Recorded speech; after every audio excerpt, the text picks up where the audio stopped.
waxaan rabaa inaan idin sheego anigu of course qof magac la waanahay magac markaad yeelatana horta dhibaatadeedu leeyahay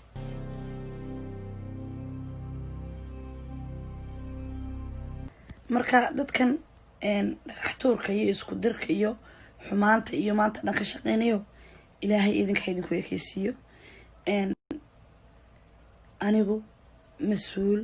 kama ihi mana lihi shaqana kuma lihi kayga saxda waa hodan cabdi oo af Soomaali u qoran oo isku xiran kaasaan mas-uul ka ahay anugu kaa qofkii lagu soo aflagaadeeyo ama qofkii wax looga sheego let me know laakiin fan page la furtay dhowr iyo 10 cisho ka hor oo sawiradeeda la soo galiyay kulay fanaaniin badan bada waa la soo galiyaa waxaa jira fanaaniin inta si shakhsiyan fan page loogu sameeyo kadibna lagu aflagaadeeyo dadka kale bini'aadanka wala anigu qof bini'aadan nolosheedana ma aflagaadeyn imikana aflagaadeeyo lagama yaabo dadka bini'aadanka ah ee sameynaya fan page-yada dadka bini'aadanka magacooda waa amaansiya waxaan rabaa inaan idin sheego anigu of course qof magac la waanahay magac markaad yeelatana horta dhibaatadeedu leeyahay faa'iidadeedana uu leeyahay soomaaliduna sideedaba magaca si khaldan bay u isticmaalaan anigu fan page facebookayga saxda ah iyo fan page dhowr iyo 10 sano ka hor ay ii fureen fanaanka qaaliga marna walaalkay marna wiilkan habarta wahay guulad simba iyo wiilkan habarta wahay ka baray ay ii fureen ayaaban waqti u waayay oo intaan laba qoraal soo qora aanan soo galin marka kii ay ii fureen guulad simba iyo ka baray dhowr iyo 10 sano ka hor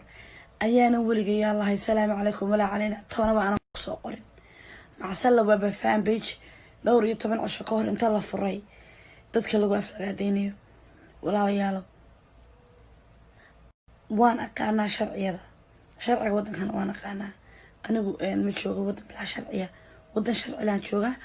horta ana dhayalsaday magacayga dambe oo social media lagu isticmaali doona jirimayso taana go'aankeeda ana qaatay anaana masixi doona inta ka horeysa waxaan rabaa inaan u sheego bulshooyinta Soomaaliyeed meel walba ku nooshihiin anigu fan page-yada dhowr iyo 10 cisho la furtay inaana shaqo shaqo ku lahayn ka saxda ah ee fan page igu magacaawna for all those years ay friend wiilka fanaanka iyo wiilka kale ka baray ayaana basoo galin marka dadkan dhagax tuurka iyo isku dirka iyo xumaanta iyo maanta dhan ka shaqeynayo ilaahay idinku ekeysiiyo anigu mas-uul kama ihi mana lihi shaqana kuma lihi kayga saxda waa hodan cabdi oo af Soomaali u qoran oo isku xiran kaasaan mas-uul ka ahay anugu kaa qofkii lagu soo aflagaadeeyo ama qofkii wax looga sheego let me know laakiin fan page la furtay dhowr iyo 10 cisho ka hor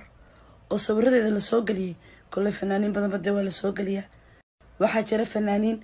inta si shakhsiyan fan page loogu sameeyo kadibna lagu aflagaadeeyo dadka kale bini'aadanka wala anigu qof bini'aadan nolosheedana ma aflagaadeyn imikana aflagaadeeyo lagama yaabo dadka bini'aadanka ah ee sameynaya fan page-yada dadka bini'aadanka magacooda waa amaansiya